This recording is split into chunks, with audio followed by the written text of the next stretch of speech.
करता करे न कर सके, गुरु करे सब होए। सात द्वीप नौ खंड में गुरु से बड़ा न कोई।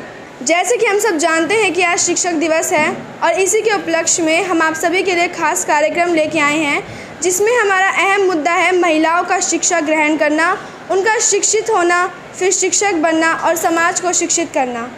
नमस्कार, आप सभी का स्वागत है। मैं साक्षी और आप सब देख रहे हैं द चर्चा 24। जैसे कि हम सब जानते हैं आज शिक्षक दिवस है और यह हम हमारे भारत के दूसरे राष्ट्रपति डॉक्टर सर्वपल्ली राधाकृष्णन के जन्म दिवस के उपलक्ष्य में मनाते हैं। शिक्षा जिस पर पुरुष और महिलाओं का समान अधिकार है, लेकिन यह अधिकार अधिकतर महिलाओं से छीने गए हैं। पहले के समाज में जहाँ शिक्षा केवल पुरुष ग्रहण करते थे, महिलाएं नहीं करती थीं, महिलाओं को घर से बाहर जाने की अनुमति नहीं थी, उस समय में भी महिलाओं का शिक्षा ग्रहण करना, उनका शिक्षित होना, शिक्षक बनना और समाज को शिक्षित करना कितना चुनौतीपूर्ण रहा होगा, इसी को लेकर आज हम चर्चा करेंगे। हमारे साथ मौजूद हैं संगीता दहिया जी। मैम, आपका स्वागत है। थैंक यू जो आपने मुझे इस काम के लिए चुना। मैम, केवल 1, 2, 3, 10 बच्चों को नहीं बल्कि हज़ारों बच्चों को पढ़ाती हैं। वह एक स्कूल चलाती हैं, वह एक शिक्षक हैं, वह बच्चों को पढ़ाती हैं, उन्हें शिक्षित करती हैं। तो मैम, आपसे हम जानना चाहेंगे कि जिस समय में आप शिक्षा ग्रहण कर रहे थे, उस समय में जो आपकी महिला अध्यापिका थीं, जो आपको शिक्षा देती थी, आपको शिक्षित करती थी, तो आपके हिसाब से उनके लिए कितना चुनौतीपूर्ण रहा होगा शिक्षा ग्रहण करना उस समय में जहां उनको यह सब अधिकार नहीं थे शिक्षा ग्रहण करने के लिए? सबसे पहले तो मैं आपको ये कहना चाहूँगी कि मेरे को इस बात का गर्व है कि मैं एक शिक्षक हूँ। शिक्षक होना बहुत बड़ी बात है। जब हमारे को ये अधिकार मिलता है कि हम किसी को शिक्षा दें, किसी का भविष्य संवारें, तो ये एक सबसे बड़ी बात है। और गुरु जो है ना, गुरु का दर्जा इस संसार में सबसे ऊंचा माना गया है। भगवान से भी ऊंचा मानते हैं गुरु का दर्जा। लेकिन जिस तरह से समय बदलता जाता है तो हर चीज़ों के मूल्य भी बदलते जाते हैं। आपने मेरे समय की बात पूछी कि जो मेरे टीचर्स थे, महिला टीचर्स थे, तो वो किस तरह से उन्होंने हमारे को पढ़ाया, कैसे। ये बात बिल्कुल आपकी ठीक है कि उनकी जो शिक्षा उन्होंने ग्रहण की है जिस टाइम पे, उस टाइम बहुत ही चुनौतीपूर्ण रहा होगा, क्योंकि ना तो इतने साधन थे उस टाइम पे, आने जाने में भी दिक्कत होती थी। अब जो साधन है हमारे पास, जैसे फ़ोन से भी हम यूज़ करके इंटरनेट से पढ़ाई कर सकते हैं, ऑनलाइन स्टडीज़ का भी ज़माना आ गया है। लेकिन उस समय जाने आने में ही बड़ी दिक्कत हो जाती थी, आना जाना ही बहुत भारी हो जाता था। जैसे गांव से भी जाती थी कई लड़कियां पढ़ने के लिए, हमारे जो टीचर्स थे, लेक्चरर्स थे, उनको भी थोड़ी दुविधाओं का सामना करना पड़ता था। फिर दूसरा आता है हमारा समाज की बात। समाज हमारा जो है, अपनी जो बेटी है उसको तो ये सोचते हैं कि हम सारे अधिकार दें, हर तरह से उसको सक्षम बनाने की कोशिश करें। जब हम सिक्के के दूसरे पहलू की तरफ आते हैं, अपनी बेटी के लिए हम अलग नीतियां बनाते हैं। अब वही बेटी जब किसी के घर में बहू बन के जाती है, उसके लिए अलग नीतियां बनती हैं। कुछ बेटियों को घर से बाहर निकालना चाहते हैं, कुछ सोचते हैं कि नहीं, बाहर जाने में दिक्कत होगी, या समाज है, या कोई जैसे लड़के तंग करते हैं, या इस तरह की दिक्कतों का उनको सामना करना पड़ता है, तो वो सोचते हैं कि हम इनकी पढ़ाई रोक दें। इस तरह की समस्याओं को हमेशा से, ये आज भी वो समस्या है, कल भी थी और उससे पहले भी थी। मतलब बदला है, बहुत कुछ बदला है, लेकिन कुछ जगह चीज़ें वैसी की वैसी हैं, वो नहीं बदली। मतलब मैम, हमारा समाज बदला है, बदलाव हुए हैं, लेकिन सोच नहीं। सोच अभी भी वही है। तो सोच बदलना सबसे ज़्यादा ज़रूरी है। और सोच कैसे बदलेगी? जब लड़कियों की शिक्षा के प्रति हम और ज़्यादा जागरूक होंगे और उनके बारे में अपनी ऐसी नीतियाँ बनाएंगे। ठीक है, अब मोदी जी ने जैसे पीछे एक लागू किया था, बेटी बचाओ बेटी पढ़ाओ। ठीक है, बेटियाँ बची हैं, बेटियों की रेशो भी बढ़ी है, लेकिन बचने के बाद उनको आगे जो सुविधाएं चाहिए उनके बारे में उतना काम नहीं हुआ। तो मैम, आपके हिसाब से जो मोदी जी ने अभियान चलाया था, जिसकी शुरुआत उन्होंने पानीपत से करी थी, बेटी बचाओ बेटी पढ़ाओ अभियान के बारे में, तो मतलब बेटियां बची हैं, लेकिन जो बेटी बचाओ उनका एक जो नारा था वो तो पूरा हुआ, लेकिन बेटी पढ़ाओ इस पर भी अभी काफ़ी काम करने की ज़रूरत है। हाँ, इस पर काफ़ी काम करने की ज़रूरत है। सबसे पहले तो वो देखो, शहर की मैं बात नहीं करती, गांव जो हैं हमारे, अब भी कुछ ऐसे गांव हैं जहां पर अभी साधन नहीं है।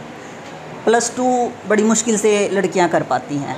तो इसके लिए ये ज़रूरी है कि गांव में स्कूल खोले जाएं, कॉलेज बनाए जाएं, तो वो अच्छे से अपनी पढ़ाई कर सकती हैं। अब उनको जो सफ़र तय करना पड़ता है, मान लो गांव से शहर तक जाने का, या तो वो अपना कोई साधन होना चाहिए उनके पास, या कोई स्पेशल बस लगाई जाए लड़कियों के लिए। पहले भी इस बारे में बात हुई है, लेकिन फिर वो वहीं जाके रुक जाती है, कहीं ना कहीं उसमें अटकती है वो बात, और वो पूरी नहीं हो पाती। जैसे मैम हम हरियाणा प्रदेश में रहते हैं, और हमेशा से मतलब कई जगहों पर या हमारे जो इतिहास है उसमें भी सब देखा गया है कि हरियाणा में लड़कियों को जन्म से पहले के समय में जन्म से पहले मार दिया जाता था, या जन्म होने के बाद मार दिया जाता था, या जो लड़कियां जन्म ले लेती थी फिर उनको पढ़ाई नहीं की जाती थी। उस समय में भी हरियाणा की कई ऐसी बेटियां हैं, कई ऐसी लड़कियां हैं जिन्होंने शिक्षा ग्रहण करी, शिक्षा के क्षेत्र में आगे बढ़े।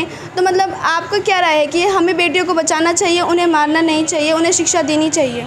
देखिए, निसंदेह ये तो बात है ही कि जीने का सबको हक है। जितना हक बेटों को है उतना हक बेटियों को भी है। लेकिन जब से ये युग की शुरुआत हुई है, तब से ही बेटियों ने अपने आप को दिखाया है, अपने वर्चस्व को दिखाया है कि हम भी हैं। आप अभी कल्पना चावला की बात कर रहे हो, वो भी एक बेटी थी। सुनीता विलियम्स हैं, वो भी एक बेटी है, भारत की ही हैं ये। और उससे पहले, सबसे पहले अगर हम जाएं देखें तो श्रीमती इंदिरा गांधी के बारे में देखिए, वो भी तो एक पहली बेटी थी जिसने एक ऐसे भारत के ऊपर शासन किया जब सब कुछ छिन्न भिन्न था, जहां पुरुष प्रधान भारत था। जहां पुरुष प्रधान पूरे वर्ल्ड में कहीं पर भी लेडीज़ नहीं थी प्रधानमंत्री। वो पहली भारत की प्रधानमंत्री बनी जो महिला के रूप में। तो ये तो अपने आप ही साबित कर दिया उन्होंने कि भाई औरतें पुरुषों से किसी तरह भी कम नहीं हैं। तो बचाना तो चाहिए, बिल्कुल, ये तो जाहिर सी बात है कि बेटी और बेटे में कोई फ़र्क ना समझे, तभी तो हमारा समाज आगे बढ़ सकता है ना। लेकिन हमारी सोच नहीं बदली, उस सोच को बदलना सबसे पहले ज़रूरी है। आज भी हम कहीं ना कहीं ये सोचते हैं कि लड़कियां वो काम नहीं कर सकती जो लड़के कर सकते हैं। मैं कम से कम ऐसा नहीं मानती कि जो काम लड़का कर सकता है वो लड़की भी कर सकती है, दोनों बराबर। मतलब मैम समान अधिकार की बात की जाए तो अगर बेटियों को भी समान अधिकार दिया जाए तो वो बेटों से कम नहीं आके जाएंगी? कम नहीं है, लेकिन कई बेटियां भी, कई लड़कियां भी ऐसी होती हैं जो अधिकार तो चाहती हैं लेकिन अपना कर्तव्य पूरा नहीं करती। तो अगर वो अधिकार उनको चाहिए तो उनको कर्तव्य भी साइड बाय साइड दोनों चीज़ें अगर चलेंगी तब समाज का सुधार होगा। भाई अधिकार तो आप ले लोगे, कर्तव्य आप करोगे नहीं। सपोज करो किसी के घर 2 बेटियां ही हैं, बेटे नहीं हैं, तो उनको भी तो अपने माँ बाप की पूरी रिस्पॉन्सिबिलिटी चाहिए। अब वो अधिकार तो ले लेंगे, ठीक है कि भाई हाँ बेटों के बराबर उन्होंने पढ़ाया लिखाया, उनको बड़ा किया, लेकिन उसके बाद जो जिम्मेवारियाँ आती हैं ना, उनसे वो भाग जाते हैं कई बार। तो मैं ये कहना चाहूँगी कि अधिकार के साथ में कर्तव्य, ये दोनों एक दूसरे के पूरक हैं। चाहे वो बेटा है चाहे वो बेटी है, दोनों को ही अपने कर्तव्य और अधिकार दोनों के बारे में जागरूक रहना चाहिए। अब बेटों को भी हम अधिकार दे देते हैं कि भाई चलो ये तो बेटा बाहर घूमने की स्वतंत्रता दे दी, उतनी बेटियों को हम नहीं दे पाते। तो बेटे अपना अधिकार तो ले लिया, लेकिन उनका ये अधिकार है कि बाहर घूमो, चलो बाहर का काम करो, लेकिन उनका साथ में ये कर्तव्य भी बनता है कि जिस समाज में तुम जा रहे हो वहाँ पे आपको जो मिलता है, लड़कियाँ मिलती हैं, या उनका सम्मान करें। और फिर जिस तरह से आप अपने घर में अपनी बहनों, अपनी माँ के साथ बर्ताव करते हैं, ऐसा ही बर्ताव आप जाके उस समाज में भी करें जहाँ पर आगे आपको कोई बुजुर्ग औरत मिलती है, भाई खड़ी है, उसको बैठने के लिए जगह दो। कोई लेडीज़ मुसीबत में है, कोई लड़की मुसीबत में है, तो उस मुसीबत का फ़ायदा ना उठाकर उनका सम्मान करके उनको आगे बढ़ने के लिए प्रेरणा, तब हर बेटी सुरक्षित होगी। जब हर बेटा अपनी जिम्मेवारी समझेगा तब हर बेटी सुरक्षित होगी, और जब हर बेटी अपनी जिम्मेवारी समझेगी तब हर घर सुरक्षित होगा। ये तो मैम आपकी तरफ से बेटियों को और बेटों को संदेश था, लेकिन आप उन माँ बाप को क्या संदेश देना चाहेंगे जो आज के समाज में भी बेटियों को शिक्षित नहीं कर रहे हैं, उन्हें घर में रख रहे हैं, उन्हें घर से बाहर नहीं निकाल रहे, उनको उनका अधिकार नहीं दे रहे हैं?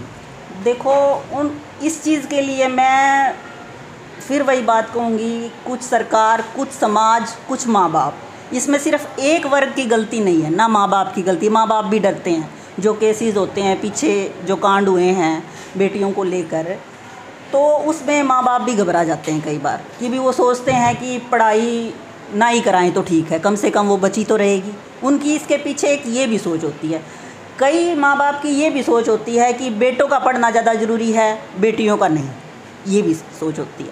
तो उसमें अगर उनकी ये सोच है तो वो गलत है।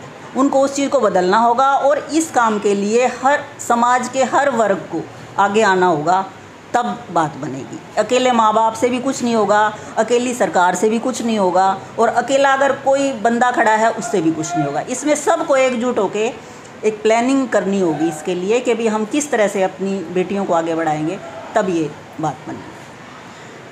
तो जैसे कि हमने मैम से बात करी और हमने जाना कि बेटियों को भी अपने अधिकार मिल सकते हैं, लेकिन वो अपने कर्तव्य ना भूलें। माँ बाप भी डरते हैं बेटियों को बाहर भेजने से, सरकार की भी कहीं ना कहीं दिक्कतें हैं, कहीं ना कहीं नाकामियाँ रही हैं जो बेटियाँ शिक्षित नहीं हो पा रही हैं। लेकिन अगर समान अधिकार की बात करें तो अगर बेटियों को समान अधिकार दिया जाए तो वो बेटों से कम नहीं आंकी जाएंगी।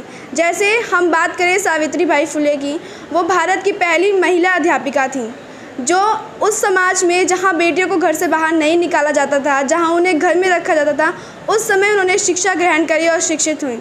तो अगर आपको अधिकार मिल रहा है, अगर आपको समान अधिकार दिया जा रहा है, तो उसका आप पालन करें, अपने कर्तव्य का पालन करें और एक अच्छे समाज की रचना करें। Thank you ma'am. ओके, धन्यवाद।